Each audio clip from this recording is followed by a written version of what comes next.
اور آپ ان سے اس پر کچھ معاوضہ تو چاہتے نہیں جو تبلیغ کرتے بھائی ایمان لاؤ ایک اللہ پر اور پنجگانی نماز پڑھو، جو وہی آئی ہے قرآن اس کی تلاوت کرو، اس طریقے سے آپ بیان کرتے ہیں، تبلیغ کرتے ہیں، اور آپ ان سے اس پر کچھ معاوضہ تو چاہتے نہیں، یعنی اس سے کوئی پیسہ تو چاہتے نہیں، لیکن آج کل قرآن سیکھتے ہیں، قرآن کو پڑھتے ہیں تو پیسہ مانگتے ہیں۔ تو یہ دنیا میں چل رہی نا، غلط تو نہیں بول رہا ہوں، ٹھیک ہے، غلط بول رہا ہوں کیا؟ قرآن کی تلاوت کرتے اور اس کا پیسہ مانگتے، نماز پڑھاتے تو اس کا پیسہ مانگتے، اور بھی کیا کیا مانگتے ہیں، اللہ بہتر جانے۔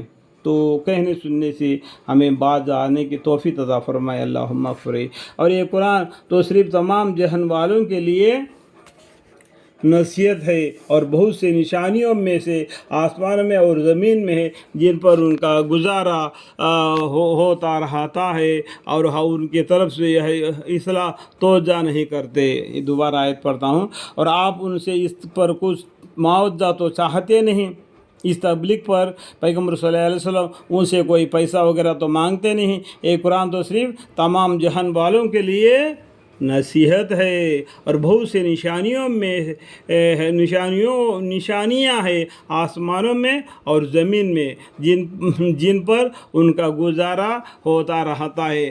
اللہ کی نشانیاں ہیں، اسے پہچان سکتے ہیں ایک اللہ ہے کر کے زمین اور آسمان میں، اور وہ ان کی طرف اصلاح توجہ نہیں کرتے، یعنی کچھ سمجھنے کی بات تک بھی نہیں آتے۔ اور اکثر لوگ جو خدا کو مانتے بھی ہے تو اسی طرح کی شرک بھی کرتے جاتے ہیں، یعنی اللہ کو بھی عبادت کرتے ہیں اور شرک بھی کرتے ہیں۔ تو شرک کرنا بڑا بھاری گناہ ہے۔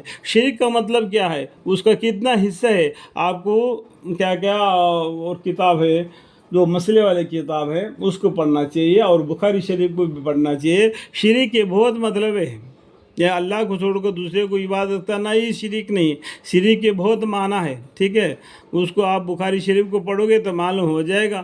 تو شرک کا کیا مطلب ہے، بہشت جیور ہے، اس کو پڑھنے سے بھی معلوم پڑ جائے گا، ٹھیک ہے۔ سو کیا پھر بھی اس بات سے مطمئن ہوئے بیٹھے ہو کہ ان پر خدا کے عذاب کا کوئی ایسی آفت آ پڑے جو ان کو محیط ہو جاوے، یا ان پر اچانک قیامت آ جائے اور ان کو پہلے سے خبر بھی نہ ہو۔ آپ فرما دیجیے کہ یہ میرا طریقہ ہے، میں لوگوں کو توحید خدا کی طرف اس طور پر بلاتا ہوں کہ میں دلیل پر قائم ہوں۔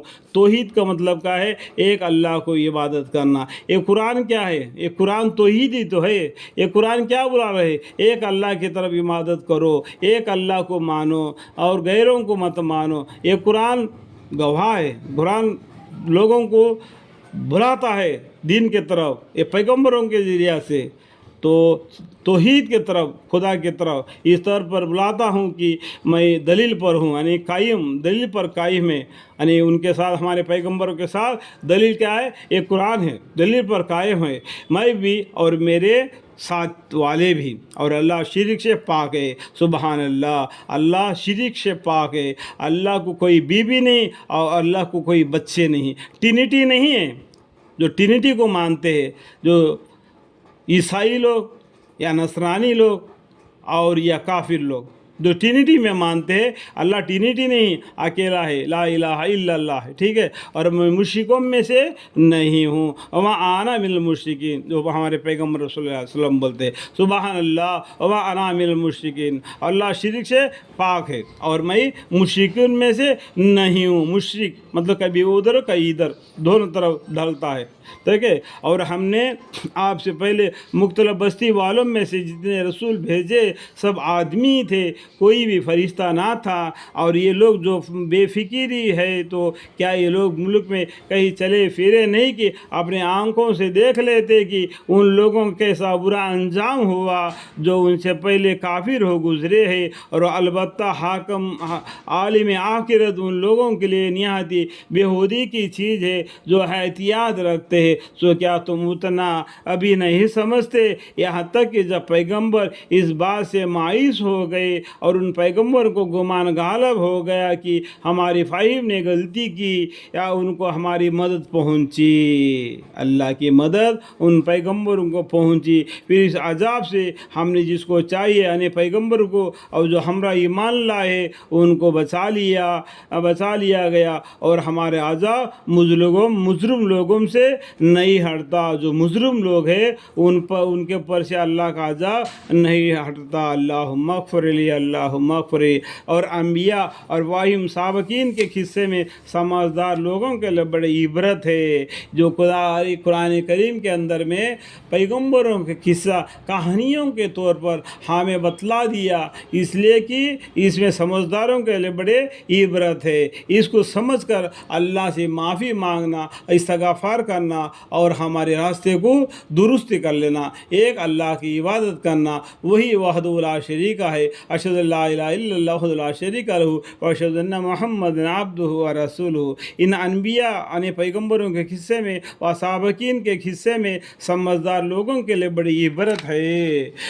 یہ قرآن جس میں قصے ہے، کوئی تراشی ہوئی بات تو ہے ہی نہیں۔